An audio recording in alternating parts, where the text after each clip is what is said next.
Arts and commerce college के सभी सम्मानित शिक्षकगण, मेरे साथ है हमारे वरिष्ठ दादा एसपी सिंह गौर जी, इस पूरे अभियान के मार्गदर्शक हमारे संरक्षक डॉक्टर तरुण कुमार बरोनिया जी, और यहाँ के हमारे हम उम्र हमारी तरह सोच रखने वाले सम्मानित एसडीएम सर, और निवेदन से नमस्कार प्रणाम प्रेषित कर रहा हूं।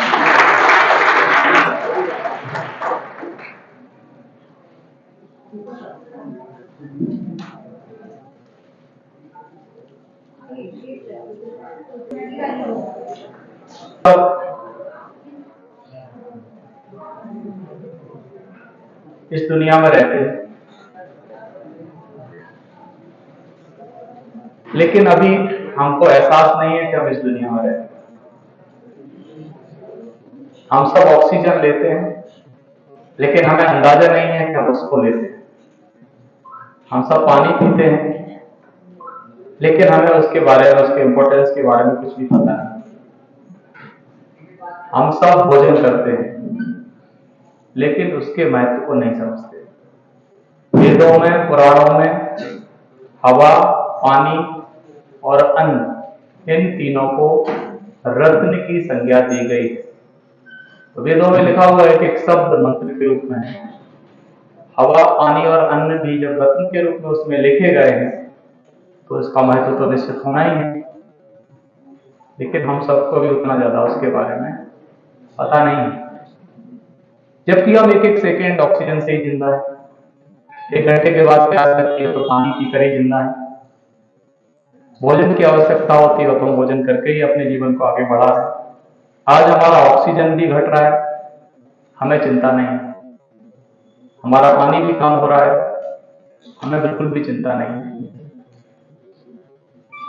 हमारा अन्न भी दूषित हो रहा है, केमिकल फर्टिलाइजर्स और तमाम पेस्टिसाइड्स के कारण हम दूषित भोजन कर रहे हैं, फिर भी हमें उसके प्रति कोई चिंता नहीं है। हमें अपने शिक्षा का महत्व पता है, हम एजुकेशन लेने आते हैं। हमें अपने अच्छे लाइफ स्टाइल का महत्व पता है, तो हम अच्छे से अपने जीवन को जीने के लिए सारे वो यत्न करते हैं जो करने चाहिए। हमें अपने फाइनेंशियल स्टेटस का भी महत्व पता है, हम रिच होने चाहिए, तो हम उसके लिए भी पूरा जीवन प्रयास करते हैं।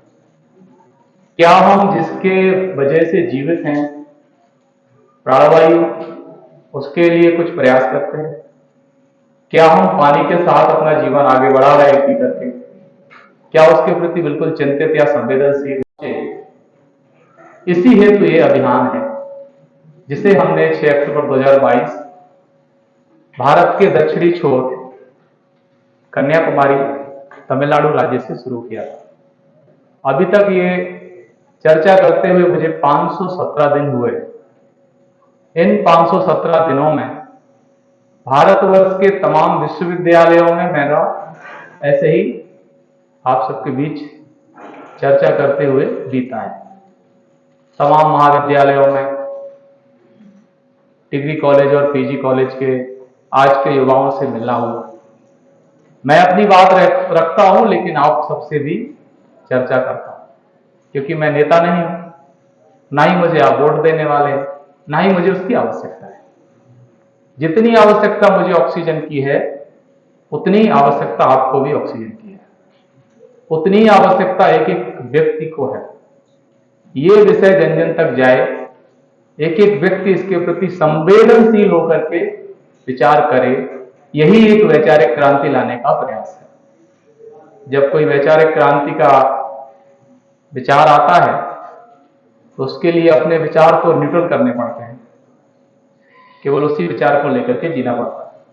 तो हमने तो तय किया है कि इस विचार को जब तक जिंदा रहेंगे आगे बढ़ाएंगे, और ये जिम्मेदारी भी एक एक व्यक्ति की है। ये बात भी लोगों तक पहुंचाने का काम निरंतर जारी रखेंगे। पर्यावरण के लिए कुछ संस्थाएं काम कर रही हैं, कुछ एज ए इंडिविजुअल्स भी काम कर रहे हैं, लेकिन वो पर्याप्त नहीं है। जब तक एक एक व्यक्ति इस क्षेत्र में आगे नहीं आएगा, तब तक इसको संरक्षित करना सपने देखने जैसा ही है। मैं तो साइकिल चलाता हूं तो उससे क्या फायदा होने वाला है?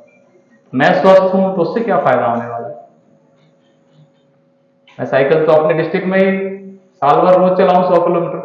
तमाम साइकिलिस्ट 250-250 किलोमीटर साइकिल चलाते हैं रोज। तो वो तो एक इवेंट जैसा हो गया उनके लिए। लेकिन ये अभियान है, साइकिल इसलिए चुना गया है कि साइकिल से एक मैसेज क्लियर लोगों तक पहुंचे कि मैं जिस काम को कर रहा हूं उसमें पर्यावरण के साथ किसी तरह का हम दुर्व्यवहार नहीं कर रहे हैं, ना ही किसी तरह का कार्बन रिलीज कर रहे हैं। पर्यावरण अनुकूल हम इस अभियान को आगे ले जाना चाहते हैं। और हमने तो ये भी तय किया है कि आगे पूरे जीवन अधिक से अधिक साइकिल ही चलाएंगे। 10 किलोमीटर 20 किलोमीटर की दूरी यदि तय करनी होगी तो गाड़ियों का इस्तेमाल नहीं करेंगे।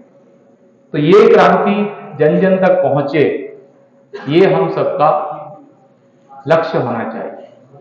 हम अपने फिजिकल फिटनेस के लिए अपने स्तर से शुरू करें तभी ये संभव हो।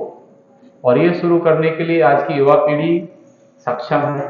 इस देश के अंदर युवाओं की ज्यादा संख्या है, हमारे देश के अंदर बहुत बड़ी क्षमता है।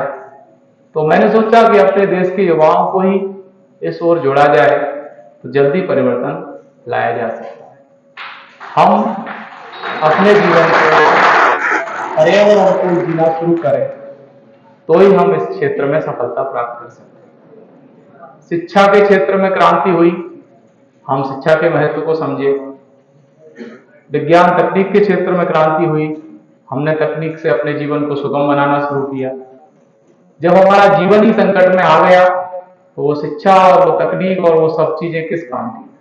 इतना बड़ा इंफ्रास्ट्रक्चर दुनिया के अंदर खड़ा हुआ है, जब उस पर चलने वाला कोई व्यक्ति ही नहीं रहेगा तो इस इंफ्रास्ट्रक्चर बना के क्या फायदा?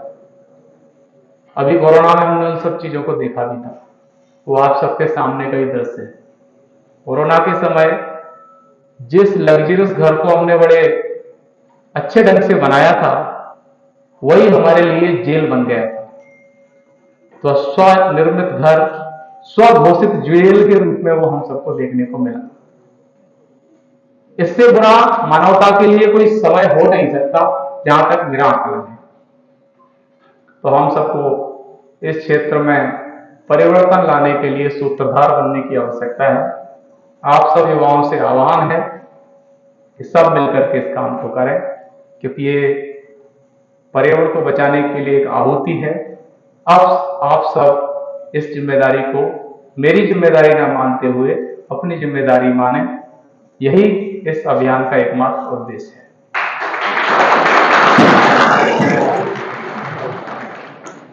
प्रकृति और पर्यावरण के साथ जितने भी छेड़छाड़ करने वाली गतिविधियां हैं, उन सबको रोकने के लिए हम सबको एक कदम आगे आने की आवश्यकता है और नए सृजन की ओर बढ़ने की आवश्यकता है। बहुत सारा विषय है, देश भर के बहुत सारे अनुभव है, वो महत्व नहीं रखते हैं। मेरा आप सबके बीच जितना भी समय है वो केवल महत्व रखता है कि उस विषय को आप तक अच्छे से पहुंचाया जाए। बहुत सारी अच्छी मेमोरीज हैं पूरे देश की। आप जैसे यूथ ने बहुत सारा हमको सराहा है इस काम के लिए, लेकिन हम अपने आप को अप्रिशिएट नहीं कराने आए हैं। आप सबका ध्यान इस ओर आए, इस प्रयास के लिए आपके तरफ आए, तभी शासन प्रशासन समाज के तमाम लोग जो भी दुनिया में हमें समझते हैं वो सब हमारे साथ आज खड़े हैं। और आशा ही नहीं, पूरी उम्मीद है कि इस महाविद्यालय के आप सब शिक्षार्थी भी निश्चित रूप से हमारे साथ खड़े हैं। ऐसा मुझे आप सबसे विश्वास भी है और आशा भी है, क्योंकि ये मेरा काम नहीं है, ये मेरा और आपका समान काम है।